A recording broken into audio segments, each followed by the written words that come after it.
اعلیٰ حضرت سرکار جو حضور پاک علیہ السلام کی بارگاہ میں تشریف لے گئے اور حضور کا آپ نے اپنے سر کی آنکھوں سے دیدار کیا، جیتے جاگتے۔ خواب میں تو بہت سے لوگ دیکھتے ہیں، اعلیٰ حضرت نے بھی خواب میں حضور کو دیکھا کئی بار، لیکن سر کی آنکھوں سے حالت بیداری میں جیتے جاگتے اعلیٰ حضرت نے رسول کا دیدار کیا۔ وہ کیسے وہ دیدار ہوا، کس عالم میں ہوا، اس کے کیا پس منظر ہے، بیک گراؤنڈ کیا ہے اس کا، وہ آپ کو مختصر طور پہ بتا دیتا ہوں، سن لیجئے کہ اعلیٰ حضرت جب حج بیت اللہ کے لیے تشریف لے گئے تھے، ساتھ میں آپ کے بڑے شہزادے حامد رضا خان حجت الاسلام رضی اللہ تعالیٰ وہ ساتھ ہیں۔ جب وہاں پہنچے تو اچانک موسم کی تبدیلی ہوتی ہے، پانی کی تبدیلی ہوتی ہے، تو اعلیٰ حضرت کی طبیعت بہت ناساز ہو گئی، شدت کا بخار آ گیا، 105 ڈگری بخار تھا، 101 میں ٹائیں فش ہو جاتے، 105 ڈگری کس کو بولتے بھائی؟ یہ اعلیٰ حضرت کا عشق رسول، عشق الہی ہے۔ اتنی بخار کی شدت میں بھی نہ کعبے کا طواف رک رہا ہے، نہ نماز رک رہی ہے، سب کام وقت پہ انجام پا رہے ہیں۔ اسی عرصے میں مکہ شریف میں رہنے والے جو علماء کرام تھے، مفتیان نظام تھے، جس میں چاروں مسالک کے امام تھے، حنفی، شافعی، حنبلی، مالکی، یہ سب کے ائمہ کرام تھے وہاں پر، تو ان کے پاس کسی نے ایک سوال نامہ لکھ کے بھیجا عربی زبان میں کہ رسول پاک، یہ تو میں کہہ رہا ہوں رسول پاک، وہ تو بیہودہ نجدی تھے، وہ تو نبی کو علم غیب ہے یا نہیں، اگر ہے تو پھر قرآن و حدیث سے ثابت کر کے دکھاؤ، اور مدت بھی مقرر کر دی کہ 36 گھنٹے کا ٹائم اس نے رکھا کہ 36 گھنٹے میں اس کا جواب مجھے چاہیے، مدلل مفصل جواب چاہیے۔ تو حرمین شریفین کے علماء کرام مفتیان نظام نے جب سوال نامہ پڑھا اور ٹائم کی مدت دیکھی تو وہ ایک دوسرے پر اپنی ذمہ داری ڈال رہے تھے کہ بھئی آپ لکھ دیجئے جواب، اور دوسرے مفتی صاحب کہتے تھے آپ لکھ دیجئے بہتر رہے گا۔ یوں بات چل رہی تھی، اتنے میں کسی نے کہا کہ ہندوستان سے حضرت علامہ مولانا شاہ احمد رضا خان صاحب تشریف لائے ہیں، کیوں نہ ہم اس مسئلے کو ان سے رجوع کر دیں۔ دیکھیے آپ، تو کہا کہ ٹھیک ہے، ان سے ملاقات کی جائے، ان کو بتایا جائے تفصیل ساری، کتنے دیر میں ہم کو اس کا جواب چاہیے۔ اعلیٰ حضرت کا بخار ہے اس وقت، 105 ڈگری بخار ہے، اور یہ علماء سے ملاقات ہوئی، مفتیوں سے، تو انہوں نے بتا دیا کہ جواب ہم کو تحریری طور پہ چاہیے، قرآن و حدیث سے مدلل۔ تو اعلیٰ حضرت نے قبول فرما لیا، بعون اللہ الملک الوہاب، یہ فقیر عبید مصطفیٰ انشاءاللہ جواب لکھ دے گا۔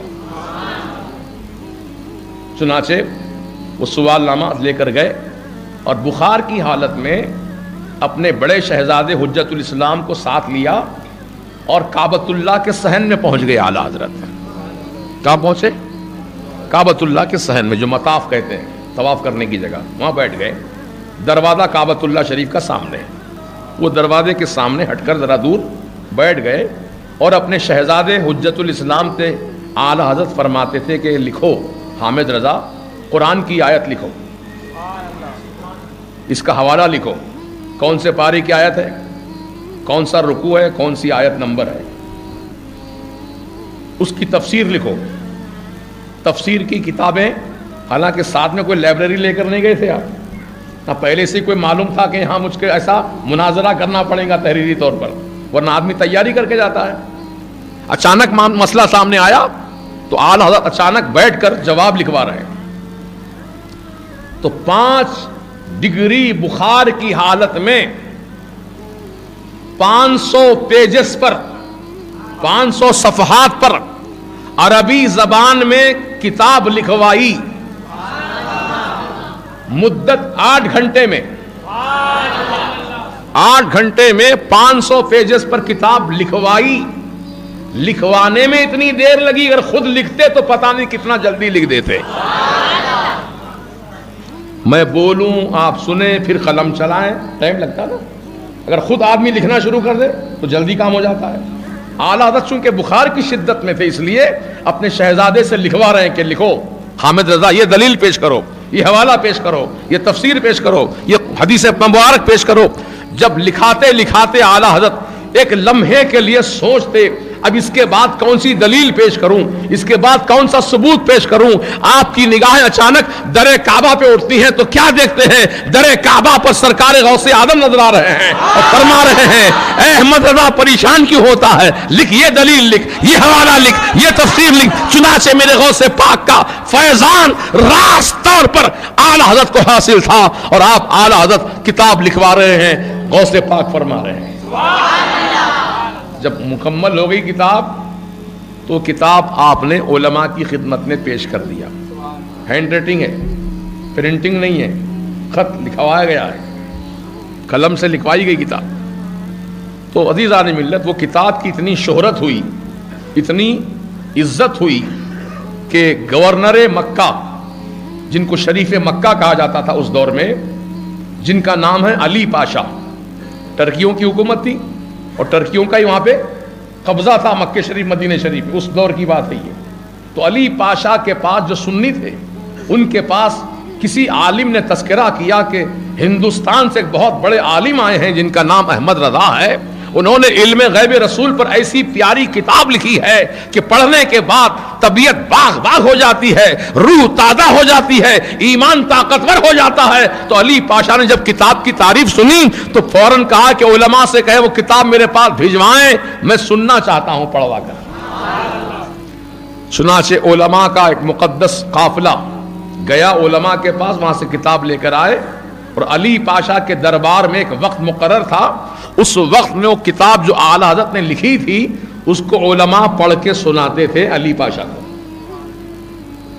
تو علی پاشا بھی عربی جاننے والے تھے، دانت میں انگلی پکڑ لی انہوں نے، یہ ہندوستان کا عالم، ہندی بولنے والا، اتنی اچھی عربی میں کتاب لکھوا دیا. حیرت زدہ تھے اور دلائل براہین ایسے مبارک کہ علی پاشا کی طبیعت مچل کر کہتی ہے کہ میں اس عالم دین کی زیارت کرنا چاہتا ہوں، انہیں بلایا جائے. چنانچہ اعلیٰ حضرت کو علی پاشا کا دعوت نامہ پہنچایا گیا. علی پاشا کی دعوت پر اعلیٰ حضرت علی پاشا کے دربار میں گئے، محل میں ان کے. جب اعلیٰ حضرت داخل ہوئے ان کے محل میں تو علی پاشا اپنی کرسی سے اٹھ کر کھڑے ہو گئے، استقبال کیا اعلیٰ حضرت کا. حالانکہ وہ بادشاہ ہیں، مکہ شریف کے گورنر ہیں، اعلیٰ حضرت کا استقبال کھڑے ہو کے کر رہے ہیں. اپنے بازو کو کرسی بچھوائی اور اس پر اعلیٰ حضرت کو بٹھایا. کتاب کے تعلق سے مختصر گفتگو ہوئی اور اس کے بعد علی پاشا نے کہا کہ اے احمد رضا خان، عالم باعمل، عاشق رسول، عالم مدقق، آپ کی معرکۃ الآرا تصنیف سن کر میرا ایمان تازہ ہو گیا. اب فرمائیے میں آپ کی کیا خدمت کروں؟ کس نے کہا؟ یہ علی پاشا نے. کیا خدمت کروں آپ کی بتائیے. اگر کوئی دنیا کا حریص و آدمی ہوتا، کچھ دنیا چاہنے والا، تو کہتا علی پاشا آپ تو پاشا ہیں یہاں کے، کچھ دے دیجئے، خزانے بھر بھر کے دے دیجئے تاکہ میں لے جاؤں اپنے ہندوستان میں، وہاں جا کے کچھ کام کر لوں اپنا. نہیں، میرے اعلیٰ حضرت نے نہ دنیا مانگی نہ دنیا کی دولت مانگی. یہ عشق رسول دیکھو اعلیٰ حضرت کا. فرماتے ہیں علی پاشا صاحب، آپ نے مجھ سے کچھ مانگنے کے لیے کہا ہے تو میں آپ سے اس بات کی اجازت مانگتا ہوں کہ اس وقت حج کا موسم ہے. مدینہ طیبہ میں جتنے بھی زیارت کرنے کے لیے جاتے ہیں سرکار کی بارگاہ میں، عشاء کی نماز کے بعد سب کو مسجد سے باہر کر دیا جاتا ہے. کسی کو مسجد شریف میں اندر رہنے کی پرمیشن نہیں ہے. آپ مجھے پرمیشن لکھ کر دیجئے، اجازت نامہ لکھ کر دیجئے کہ ایک رات میں تنہا اپنے آقا کی بارگاہ میں گزارنا چاہتا ہوں. مجھے کچھ نہیں چاہیے، سرکار کی بارگاہ میں ایک رات گزارنے کا مجھے موقع دیا جائے. علی پاشا خوش ہو گئے، فوراً اجازت نامہ تحریر کر کے حوالے کر دیا. اعلیٰ حضرت نے اس کو بوسہ دیا، اجازت نامے کو سر پہ رکھا، خوشی سے جھومتے ہوئے. اس وقت اونٹوں پہ سفر ہوتا تھا. اعلیٰ حضرت بخار کی شدت میں اونٹ پہ سوار ہیں، شدت کی گرمی ہے، سفر کرتے کرتے کرتے کرتے 8 دن میں مکہ شریف سے مدینہ شریف پہنچے. راستے میں کہیں کہیں قیام ہوا آپ کا طبیعت کی وجہ سے. وہ چلتے چلتے 8 دن کی مدت میں مدینہ پاک پہنچے. اور جب وہ حسین منظر آیا کہ مدینہ پاک میں سرکار دو عالم شہنشاہ کون و مکان علیہ السلام کی بارگاہ میں اعلیٰ حضرت کی حاضری ہو رہی ہے.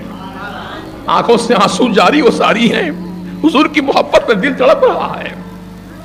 جب عشاء کی نماز ہو چکی, سب کو باہر کر دیا گیا, دروازے بند, کھڑکیاں بند.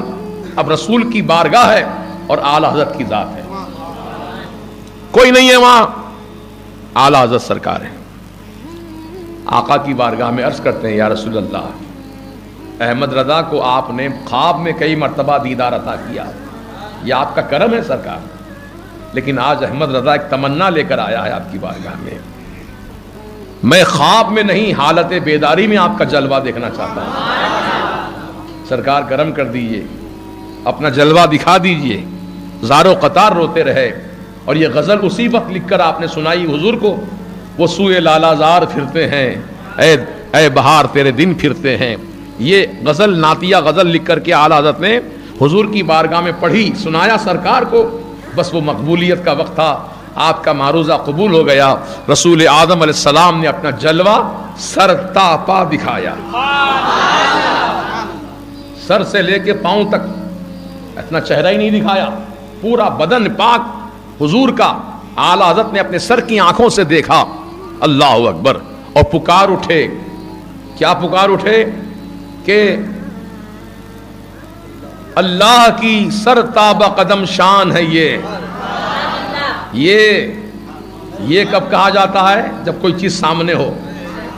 یہ مسجد شہزادی بیگم, یہ وہ نہیں بولیں گے, وہ مسجد شہزادی بیگم نہیں, یہ مسجد یہاں موجود ہیں. آپ کہیں گے یہ, اور جو غائب ہوتے ہیں نگاہوں سے دور ہوتے ہیں ان کو کہتے ہیں وہ. تب اعلیٰ حضرت کا شعر سمجھو, اللہ کی سرتاب قدم شان ہے یہ. رسول کا جلوہ دیکھ رہے سر سے پاؤں تک, فرما رہے اللہ کی سرتاب قدم شان ہے یہ. انسان نہیں انسان, وہ انسان ہے یہ. قرآن تو ایمان بتاتا ہے انہیں, اور ایمان یہ کہتا ہے میری جان ہے یہ.